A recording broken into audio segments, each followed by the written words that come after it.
Back to news. ఇప్పటి వరకు ఒక లెక్క ఇప్పుడో లెక్క అన్నట్టు పిఠాపురంలోని చిత్రాడలో జనసేన ఆవిర్భావ సభ జరగనుంది. పవన్ కళ్యాణ్ జనసేన పార్టీని ఏర్పాటు చేసి 12 ఏళ్లవుతోంది. ప్రతి ఏడాది ఆవిర్భావ సభలు జరుగుతూ ఉన్నాయి. జనసేన అధికారంలోకి వచ్చిన తర్వాత జరుగుతోన్న తొలి ఆవిర్భావ వేడుకలు కావడంతో పార్టీ శ్రేణులు ప్రతిష్టాత్మకంగా తీసుకున్నాయి. గత ఏడాది జరిగిన అసెంబ్లీ ఎన్నికల్లో జనసేన 100% స్ట్రైక్ రేట్తో విజయం సాధించింది. పవన్ తీసుకున్న నిర్ణయాలే ఏపీలో అధికార మార్పిడికి ప్రధాన కారణం కాబట్టి సభకు జయకేతనం అని పేరు పెట్టారు.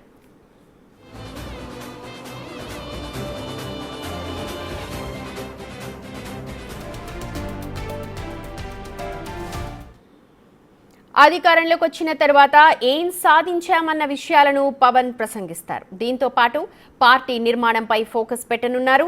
దానికి తగ్గట్టు కీలక నిర్ణయాలు, ప్రకటనలు ఇచ్చే అవకాశం కూడా ఉంది. ఈ సభకు దాదాపు 7 నుంచి 10 లక్షల మంది వరకు జనం వస్తారని పార్టీ శ్రేణులు అంచనా వేస్తూ ఉన్నాయి. దానికి తగ్గట్లుగానే ఏర్పాట్లు కూడా చేశారు. దాదాపు 50 ఎకరాల సువిశాల ప్రాంగణంలో సభకు సకల ఏర్పాట్లు పూర్తి చేశారు. సభ ప్రారంభానికి ముందు వేదికపై పలు సాంస్కృతిక కార్యక్రమాలు కూడా నిర్వహిస్తూ ఉన్నారు. జనసేన ప్రస్థానంపై రకరకాల కార్యక్రమాలు ఉన్నాయి.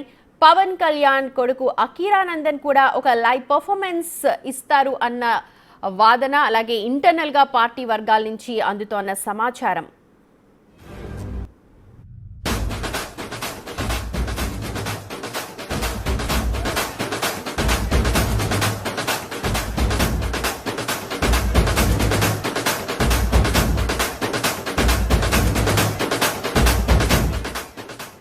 ఇక దూరంలో ఉన్నవారికి సైతం వేదికపై ఉన్నవారు కనిపించేలా వేదికను బాగా ఎత్తుగా సిద్ధం చేశారు.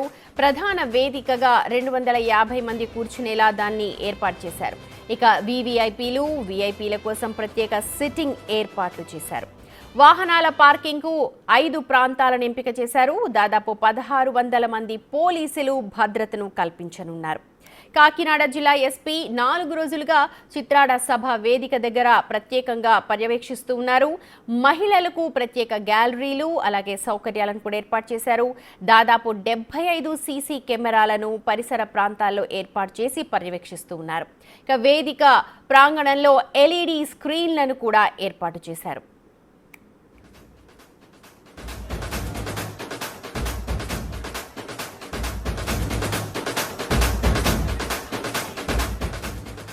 దీనికి సంబంధించిన పూర్తి అప్డేట్స్ మా ప్రతినిధి శంకర్ అందిస్తారు.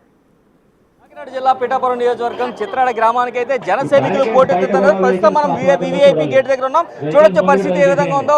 పాసులతో కూడి ఇక్కడికి వస్తున్న పరిస్థితి కనిపిస్తుంది. అయితే ఇప్పటికే సభా ప్రాంగణానికి ఒక్కొక్కరిగా కూడా జనసేన కార్యకర్తలు చేరుకుంటున్నారు, జనసేన నాయకులు చేరుకుంటున్నారు. అదేవిధంగా వీర మహిళలు కూడా పెద్ద ఎత్తున చేరుకున్న పరిస్థితి కనిపిస్తుంది. అయితే పూర్తి స్థాయిలో చూడొచ్చు మనం పోలీసులు అయితే పూర్తి స్థాయి చెకింగ్ పెట్టారు.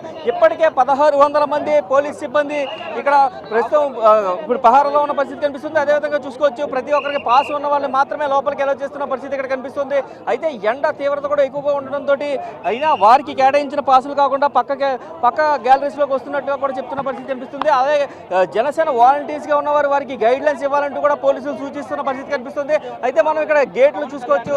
ప్రధానంగా చూసుకున్నట్లయితే 3 ద్వారాలను ఏర్పాటు చేశారు. ఆ 3 ద్వారాలకి కూడా 3 నామకరణాలు చేశారు. అయితే ఇది మొదటి ద్వారం పిఠాపురం మహారాజా రాజా సూర్యారావు బహదూర్గా, అయితే 2వ ద్వారానికి అయితే పూర్తిగా డొక్కా సీతమ్మ, అదేవిధంగా చూసుకుంటే 3వ ద్వారానికి మల్లాడి సత్యలింగ నాయకర్గా నామకరణం కూడా చేసిన పరిస్థితులు పిఠాపురం నియోజకవర్గంలో కనిపిస్తున్నాయి. పూర్తిగా మనం చూడొచ్చు ఇక్కడ పాస్ ఉన్న వాళ్ళని లోపలికి వెలవ్ చేసిన తర్వాత లోపల కూడా ఒక చెకింగ్ చేస్తున్న పరిస్థితి కనిపిస్తుంది. క్లియర్గా చూడొచ్చు పోలీసులు పూర్తి స్థాయి తనిఖీలు చేస్తున్న పరిస్థితి ఇక్కడ కనిపిస్తుంది.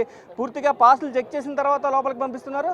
లోపలికి పంపించిన తర్వాత కూడా పూర్తిగా లగేజ్తో సహా అంతా కూడా చెక్ చేస్తున్న పరిస్థితి కనిపిస్తుంది. ఎవరైనా దూరం నుంచి సుదూర ప్రాంతాల నుంచి వచ్చిన వారు కూడా ఎక్కడైనా ఏమైనా తీసుకొచ్చారా ఏంటని కూడా లగేజ్ని కూడా పూర్తిగా చూసుకున్న పరిస్థితి కనిపిస్తున్నాయి. అయితే ఈ నేపథ్యంలోనే పూర్తిగా లేడీస్ని కూడా మహిళా కానిస్టేబుల్ కూడా పూర్తి స్థాయిలో చెక్ చేస్తున్న పరిస్థితి కనిపిస్తున్నాయి. అయితే ఎండగా ఉండడంతో వారికి కావాల్సినవన్నీ కూడా వారు తీసుకొస్తున్నారు. అదేవిధంగా మంచినీళ్ళు, అలాగే తినుబండారాలు కూడా తెచ్చుకున్న పరిస్థితి కనిపిస్తుంది. అదే సుదూర ప్రాంతాల నుంచి వచ్చిన వారు లగేజ్తో పాటు నేరుగా ఇక్కడికి వస్తున్న పరిస్థితి కనిపిస్తుంది. అయితే ఇక్కడ చూసుకున్నట్లయితే వీవీఐపీ గ్యాలరీకి సంబంధించి ఎంట్రీ కూడా ఇస్తున్న పరిస్థితి కనిపిస్తుంది. సభ సాయంత్రం 5 గంటల నుంచి స్టార్ట్ అవుతుంది. అయినా కూడా ఇప్పటి నుంచి కూడా జన సైనికులు పోటెత్తుతున్న పరిస్థితి పిఠాపురం నియోజకవర్గంలో కనిపిస్తుంది. ఇప్పటికే జనసేన వాలంటీర్లు 500 మంది, పోలీసులు 1600 మంది పూర్తి స్థాయి విధులను అయితే నిర్వహిస్తున్న పరిస్థితి కనిపిస్తుంది. అయితే పవన్ కళ్యాణ్ ప్రసంగం సాయంత్రం 7:30 నుంచి అయితే 8 గంటల మధ్యలో ఉంటుందంటూ కూడా ఇప్పటికే నాదెండ్ల మనోహర్ చెప్పిన పరిస్థితి కనిపిస్తున్న నేపథ్యంలో పూర్తిగా చూడొచ్చు మనం. ఇదైతే గేట్ వద్ద పూర్తి స్థాయి తనిఖీలు చేస్తున్నారు. పూర్తిగా సెక్యూరిటీ, పూర్తి స్థాయి సెక్యూరిటీని కూడా ఇస్తున్నారు. ఎందుకంటే డిప్యూటీ సీఎం సభ అది కూడా జనసేన గెలిచిన తర్వాత మొదటి విజయకేతనం సభగా అయితే ఏర్పాటు చేసిన పరిస్థితి కనిపిస్తుంది. కాబట్టి పూర్తి స్థాయిలో తనిఖీలు చేసిన తర్వాతే, పాసులు చెక్ చేసిన తర్వాత, ప్రతి ఒక్కరిని క్షుణ్ణంగా పరిశీలించిన తర్వాతే లోపలికి పంపిస్తున్న పరిస్థితులు కనిపిస్తున్నాయి. అదేవిధంగా చూసుకున్నట్టయితే ఎండ తాపం తగలకుండా పుచ్చకాయ ముక్కలను, అదేవిధంగా మజ్జిగ ప్యాకెట్లను, మంచినీళ్లను కూడా ఏర్పాటు చేసినట్టుగా కూడా ఇప్పటికే నాదెండ్ల మనోహర్ కూడా చెప్పిన పరిస్థితి కనిపిస్తుంది. అదేవిధంగా 12 రోజుల నుంచి నాదెండ్ల మనోహర్ ఈ సభకి సంబంధించి పూర్తి ఏర్పాట్లు చూస్తున్న పరిస్థితి కనిపిస్తుంది.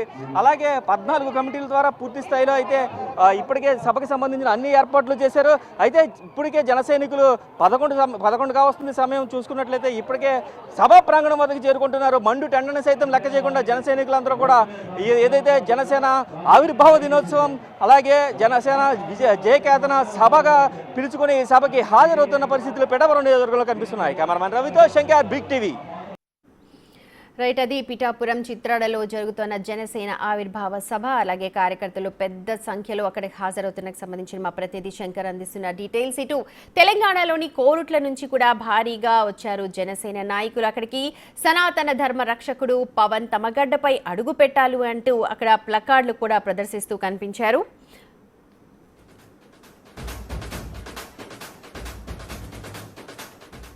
పూర్తి సమాచారాన్ని మా ప్రతినిధి శంకర్ అందిస్తారు. నియోజకవర్గం చిత్రాడ గ్రామంలో జరగబోయే జనసేన ఆవిర్భావ దినోత్సవం, అదేవిధంగా జనసేన జయకేతన సభకు అయితే తెలంగాణ నుంచి కూడా జనసేన కార్యకర్తలందరూ పెద్ద ఎత్తున చేరుకున్న పరిస్థితి కనిపిస్తుంది. తెలంగాణలోని కోరుట్ల ఏదైతే నియోజకవర్గం సంబంధించి ఆ నియోజకవర్గం సంబంధించి ఉమ్మడి కరీంనగర్ జిల్లా తెలంగాణ నుంచి కూడా పెద్ద ఎత్తున బస్సులతో అయితే జనసేన కార్యకర్తలు, నాయకులు కూడా ఇక్కడ చేరుకున్న పరిస్థితి కనిపిస్తుంది. అయితే వీరు ఒక ప్రకటన కూడా పెట్టుకొచ్చారు. చూడొచ్చు, మన సనాతన ధర్మ పరిరక్షకుడు తెలంగాణలో కూడా అడుగు పెట్టాలంటూ కూడా ఒక ప్రకటన కూడా ప్రదర్శిస్తున్న పరిస్థితి కనిపిస్తుంది. ప్రస్తుతం వారు మనతో ఉన్నారు, మాట్లాడే ప్రయత్నం చేద్దాం. చెప్పండి, అసలు సనాతన ధర్మం గురించి ఒక ప్రకటన కూడా పట్టుకున్నారు. అసలు ఏంటి, పవన్ కళ్యాణ్ గారు అక్కడికి కూడా రావాలని మీరు భావిస్తున్నారా ఏంటి? అసలు తెలంగాణలో మన దేవుడైన పవన్ కళ్యాణ్ అడుగు పెట్టాలి. ఎందుకంటే అతను కారణజన్ముడు. ఇప్పుడున్న ఆంధ్రప్రదేశ్లో ఇప్పటి వరకు లాస్ట్ 5 సంవత్సరాల నుంచి ఒక అస్తవ్యస్తంలో ఉండి మొత్తం ఒక రాజకీయ పరంగా కావచ్చు, అంటే మన రాష్ట్ర పరంగా కావచ్చు, అంటే అతి క్లిష్టమైన పరిస్థితి నుంచి ఈరోజు భారతదేశ చరిత్రలోనే ఆంధ్రప్రదేశ్ అభివృద్ధి పరంగా నడవడానికి కారణము అడుగు వేసిన వ్యక్తే దేవుడైన పవన్ కళ్యాణ్. అలాంటి వ్యక్తి మా తెలంగాణలో అడుగు పెట్టాలన్న ఉద్దేశంతో వినూతమైన రీతిలో మేము ఈ ప్రకటన సభకు రావడం జరుగుతుంది. ఈ కార్యక్రమంలో మేము ఒకటి కోరుకునేది ఏంటంటే, ఇక నుంచి మా తెలంగాణ మీద ఒక కన్ను దృష్టి పెట్టేసి మా తెలంగాణలో మాకు పార్టీని విస్తరించాలని, బలపరచాలని కోరుకుంటూ ఈ వినూతమైన రీతితో మేము ఇక్కడికి రావడం జరిగింది సభకు. ఎంతమంది వచ్చారు, అసలు ఎన్ని వెహికల్స్లో వచ్చారు, మొత్తం టోటల్గా మీ నియోజకవర్గం నుంచి ఎంతమంది వచ్చారు? మేము మోర్ దెన్ కొరుట్ల నియోజకవర్గం నుంచి ఒక బస్సు అండ్ కొన్ని వెహికల్స్, అంటే మొత్తం 100కు పైగా మేము ఇక్కడికి తరలి రావడం జరిగింది. సుమారు 800 పైగా కిలోమీటర్గా మేము ఇక్కడ నుంచి రావడం జరిగింది. ఈరోజు స్పీచ్లో పవన్ కళ్యాణ్ కూడా సనాతన ధర్మం గురించి మాట్లాడతారని ఒక ఇన్ఫర్మేషన్ కూడా ఉంది. మీకేమన్నా ఉందా? అసలు ఏం మాట్లాడతారని మీరు భావిస్తున్నారు? సారు ఏది మాట్లాడినా అది ప్రజల ప్లస్ ప్రభుత్వ సంక్షేమం గురించి మాట్లాడతాడు. మన హిందూ ధర్మంకై మనం నిలబడకుంటే ఈరోజు మన పరిస్థితులు చాలా అస్తవ్యస్తంగా ముందు రాబోయే అవకాశం ఉంది. కాబట్టి మన హిందువులందరికీ ఒక సనాతన బంధు అనేది ఇక్కడ దీక్ష విరమణ రోజు మేము కొరుట్ల నియోజకవర్గంలో తనకు దీక్ష ముగింపు అంటే ఆ టైంలో సుమారుగా 2000 మందితోటి మేము ర్యాలీ తీశాము. సనాతన ధర్మ పరిరక్షణ బోర్డు హిందూ ఐక్యవేదిక తెలంగాణ అనే ఒక ఏర్పాటు చేసి, నిజంగా ఈ సనాతన ధర్మం అంటే ఏ రాజకీయ పార్టీ అయిన వ్యక్తి అయినా కానీ ఒక ధర్మం గురించి, ఒక సనాతన ధర్మం గురించి మాట్లాడినంటే చాలా అంటే ముందు వెనుక ఆలోచిస్తాడు. అలాంటిది గుండెల నిండుగా సభలో మాట్లాడిందంటే అది ఎంత అద్భుతమైన విషయం అంటే, ఈరోజు అలాంటి వ్యక్తి మన తెలంగాణకు రావాలి. ప్లస్ ఇక్కడ ఏదైతే కూటమిగా ఉందో అదే కూటమి తెలంగాణలో వస్తే మేము ఎన్ని సీట్లు ఇస్తే అన్ని సీట్లు మేము గెలిపించుకోవడానికి, ఇక్కడ ఎట్లయితే 100% స్ట్రైక్ రేట్ కొట్టాడో అక్కడ 100% స్ట్రైక్ రేట్ కొట్టడానికి మేము సిద్ధంగా ఉన్నాం. తెలంగాణ వ్యాప్తంగా.